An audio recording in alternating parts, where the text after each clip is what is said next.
It's all happening on both sides of the parliament, and what a parliament it is. Chief Analyst, Election Analyst Tom Connell joins us now to take us through the latest numbers. Tom, Labor is marching towards a majority here, but there's still a number of seats in play. What are you looking at this morning?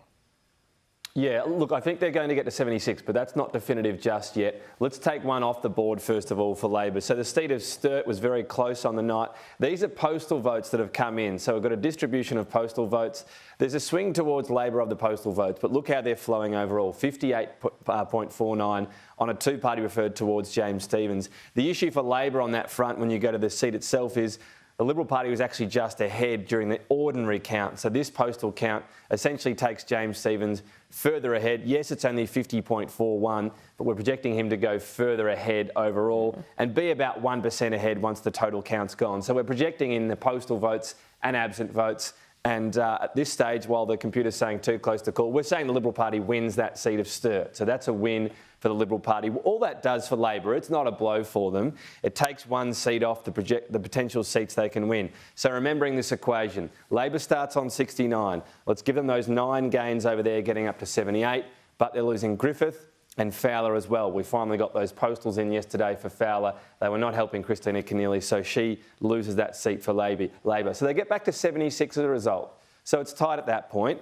They've got 3 they need to hang on to, and if they lose any of them, they need to make them up over here. So what are the likelihoods of doing those? Let's have a look at them in those orders then. First of all, beginning with Bennelong, a seat they might be able to pick up. And Bennelong's looking pretty good for Labor. Look, the projection we have at the moment for Labor, you can see the vote, and Simon Kennedy's lost 10%.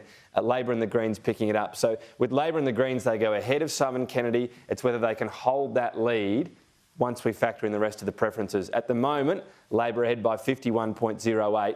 Postals are coming back, but at this stage, we're projecting not enough. We do have Labor at 50.7 at the end of our projection. Look, that's very close to being able to call it.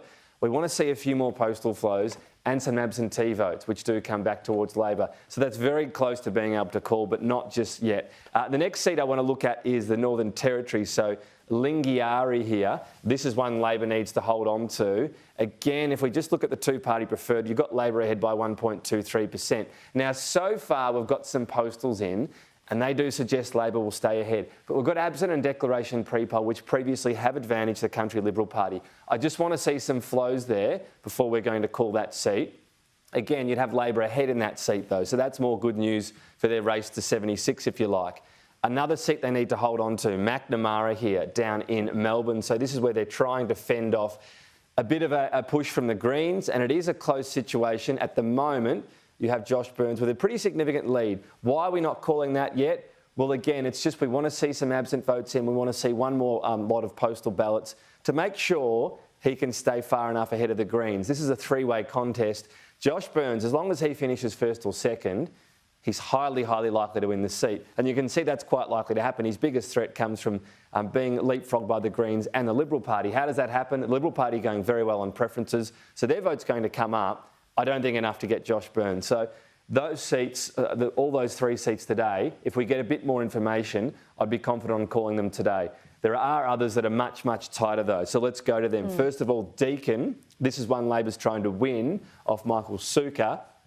This is very, very tight. Now, on this projection right now, we have Labor just ahead at 50.7, but we have a strong postal flow coming to Michael Sukkar. The projections we have so far is for him actually just to get into the lead by about 50.3%. Wow. So that's our projection on the current postal. There's nothing, you couldn't hang your hat on that. We don't know what will happen on absent flow or declaration pre-poll. That, for me, right now, is just too close to call.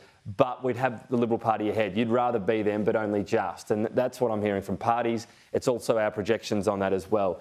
Gilmore then. This is one Labor wants to hold on to, remember. So this is defence for Gilmore. Where are they sitting right now in Gilmore? Just behind. Look at the margin, 50.15. We're expecting Andrew Constance to move slightly ahead on postal, but then Labor to come back on absent. So just bringing things back to our projections at the moment.